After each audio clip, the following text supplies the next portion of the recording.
Show.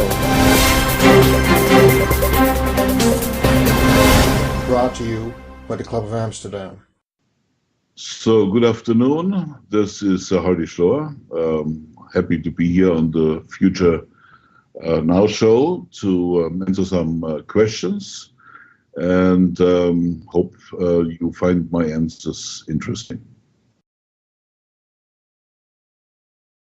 As we do commerce in the world, we had to eventually emerge from the dark ages of barter, where commerce was usually done in villages. So the blacksmith was making swords and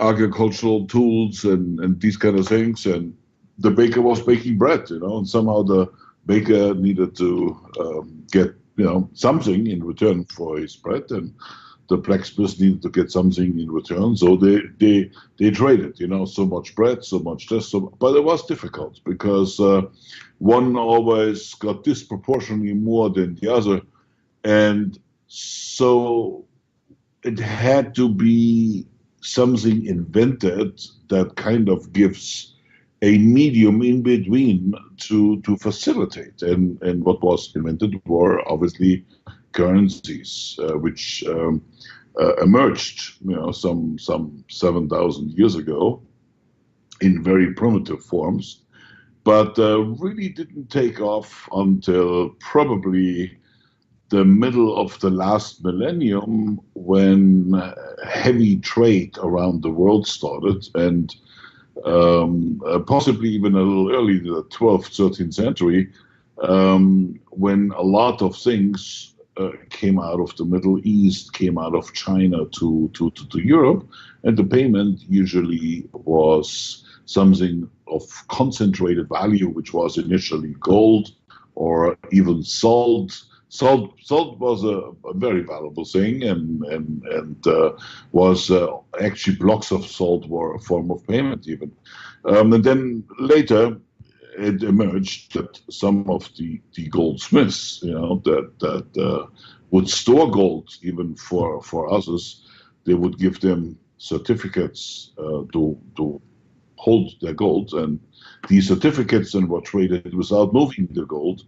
And that was really the emergence of some form of paper money, which then eventually resulted into the modern currencies of dollars and thalers, and later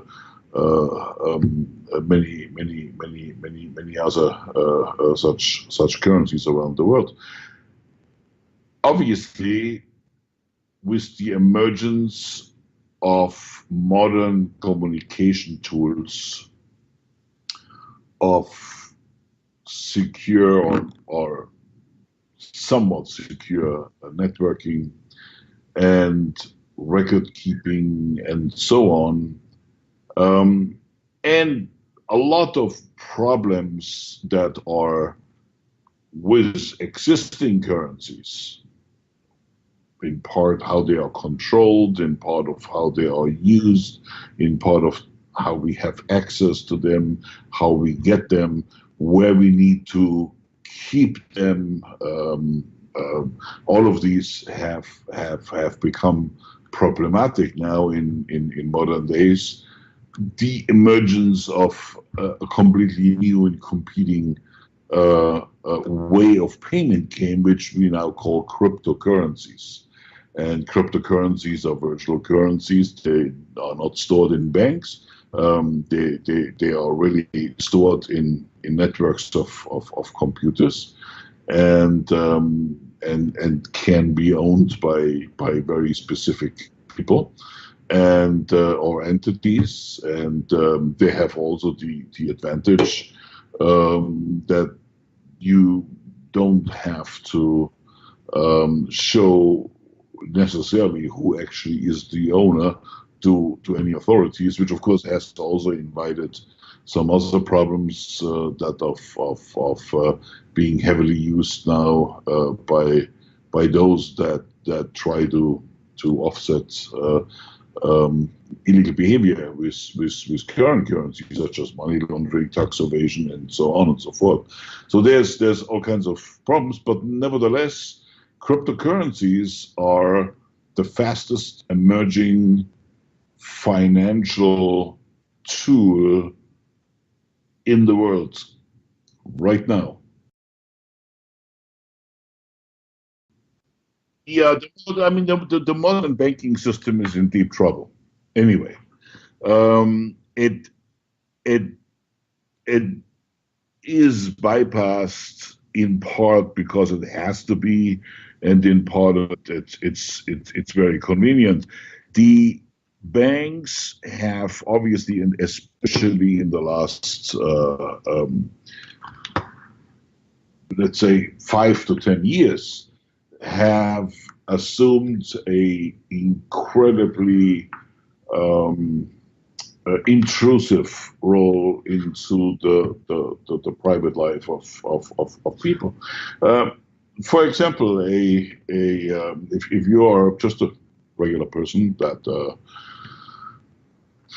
I don't know, get some allowance from the parents, or some teenager, maybe at the age of 16, 17, that has not yet had a job, maybe is still going to high school, cannot open a bank account. Not possible, because that person needs to prove whether you get the money. Do you have a job? What is the job? Who is paying you? Is that a legal and lawful transaction? And so on and so forth. So there's a lot of things involved.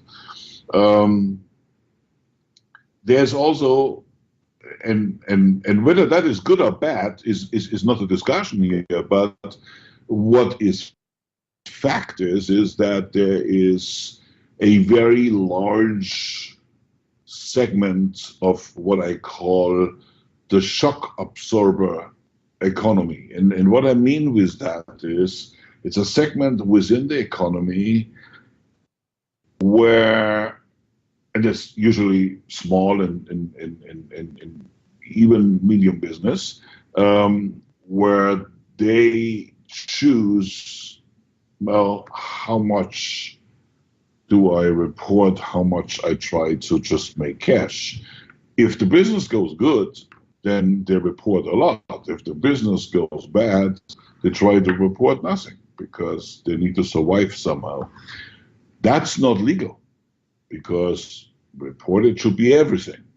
But if that were always observed like that, then the rate of bankruptcy would be incredibly high, because it is that reporting, not reporting kind of segment in the businesses everywhere. This is in America, in Europe, everywhere it is, until just a few years ago. Now that shock absorbing, that buffer in the economy, that kind of report a little less, report a little more, be more honest, be less honest, that whole segment is gone. It's gone. Because now you cannot, maybe you can accumulate a couple of thousand euros, by doing this or that cash deal or whatever have you. But no one now can operate any business with a significant unobserved amount of transactions. There is just too many records of what do I buy, what do I sell, how much mileage do I put on my trucks? According to that, I should make that much business. No matter what in what segment of business you are, you always have some way of coming in now, especially with artificial intelligence. And we can't just draw a box around your behavior, and by just looking at a few things, we can tell exactly, there is something missing, and there's something missing, and there's something missing. So therefore, we're going to move and we're going to see where and what you're doing and what you're underreporting. So that because that whole segment is completely now managed by banks, by traditional banks. I mean, banks are no longer giving you a bottle of champagne if you open an account with them. They're no longer giving you, some. They no longer compete for your business. You have to give them a bottle of champagne if they are nice enough to open an account for you and keep it open. And as for almost every business nowadays, whether it is even in Asia, in Southeast Asia, in Malaysia, or whether it is in Romania or it is in Spain, you make a payment. The bank asks you, "Can you give us some documentation why you made that payment?" And in many cases, there is a good reason why you made that payment. In almost all cases, probably it is a legitimate reason. However, the intrusion into showing your bank absolutely every little detail, what you buy, where you buy it, to whom you buy it, whom you sell it to, for what price you sell it to, even contracts. I mean, my bank asks me every time I get a payment whether there's a contract for that and who is the contract with, and can I show them a copy of the contract. So I'm exposing every kind of transaction I do and every kind of business I do. I completely expose it to the banks. The banks really have become a institution that is not friendly, that is hostile and dangerous, and is a constant leak of our confidential business information and so on. Unless, of course, you are a multinational, unless you're a big company, then you don't have any of these problems. But then again, big multinational companies are not the ones that use cryptocurrencies. These cryptocurrencies are used by the middle to small business worldwide in order to facilitate, in order to operate in some way, and make it and somehow compete it. Now, such companies as Microsoft, Apple, eBay, and what you name them all down the list. There are many big companies, all of which have billions in cash reserves sitting in offshore banks, through which they're making loans and moving profits forward and back, and all of these things. And they do it quite easily. And in many cases, they own the banks. In many cases, they're on the board of these banks. So these companies don't have any of these needs to use cryptocurrencies. So cryptocurrencies are really been driven mostly by that shock absorber economy, by that middle segment and small business segment of the world. Even small businesses really are not really the ones that are using it. It's sort of that middle layer, and that's of course a big layer. Although, due to the banking regulations, a shrinking one now gets a completely new life because of the access to these cryptocurrencies. And the question that is clearly open and unanswered is, how will the regulatory community around the world, how will the governments of the OECD countries, how will they respond to that? Because at that stage, the absolute knowledge and the absolute management of every little detail of these companies that are hard to control before, they are now very easy controlled, and cryptocurrency obviously is competing with that control. And there's probably there will be some regulation emerging rather soon that will rein in the possibility of using a cryptocurrency. However, cryptocurrency is a tough thing to manage, and unless you outright completely declare it a crime to use cryptocurrencies, that's a possibility. And by the way, one that is quite possible.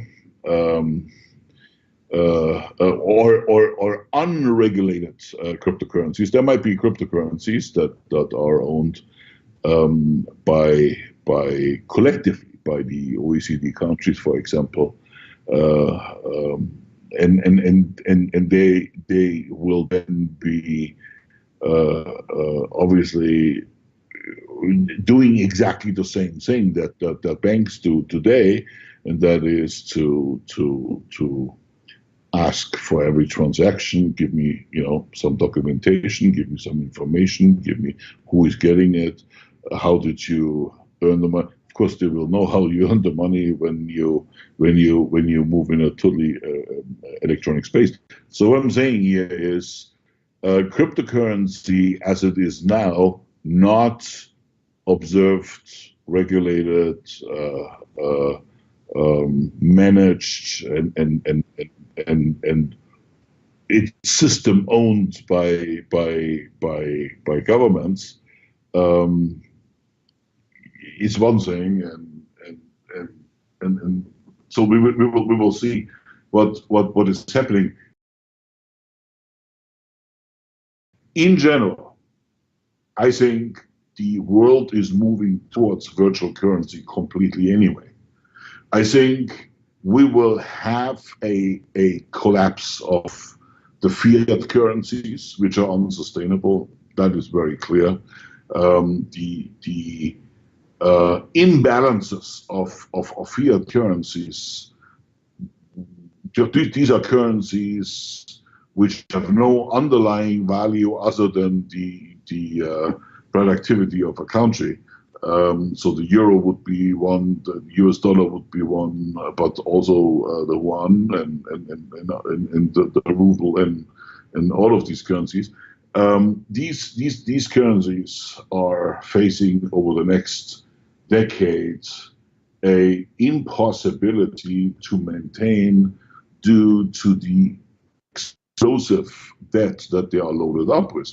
So with fiat currencies moving into a chaotic situation, probably for a short time or some time, gold will fill in because that is still in people's memories.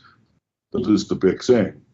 And I think gold may because of it, moving into just astronomical values very, very quickly.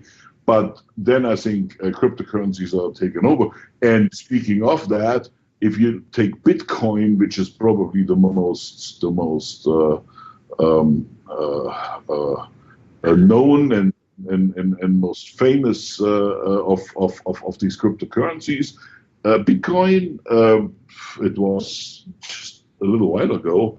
I remember it was exchanged for $50 or $100 a Bitcoin, and everybody thought that the thing is going to go to nothing very soon. Well, Bitcoin, I think, hit almost $4,000 a couple of days ago, and it just went exponential up. So these cryptocurrencies against fiat currencies seem to already have become extraordinarily volatile, which also has made some fiat currencies against each other quite volatile. Looking at the dollar, which was at 103 just a little while ago, just a few months ago, is now at, I think today it's over 120. There's an enormous change between dollar and euro. So we are seeing already that there is fantastic volatility coming up, and by the same token, in the last couple of years, the gold has gone now from 1,047, I believe it was in its low just a couple of years ago. It's now hitting 1,300. So there is also a big move. So these things starting to move against each other. This is not about what's going to be high or low. They're all going to be high and low. They're all going to be very high in one moment, very low in another, until the whole war between gold, standard currencies, and emerging cryptocurrencies is settled. In the end, it will be a regulated cryptocurrency that is going to win. That is my guess. Well, thank you for inviting me today on your show, and I hope I will be back at some point in the future. Thank you very much, and have a wonderful day.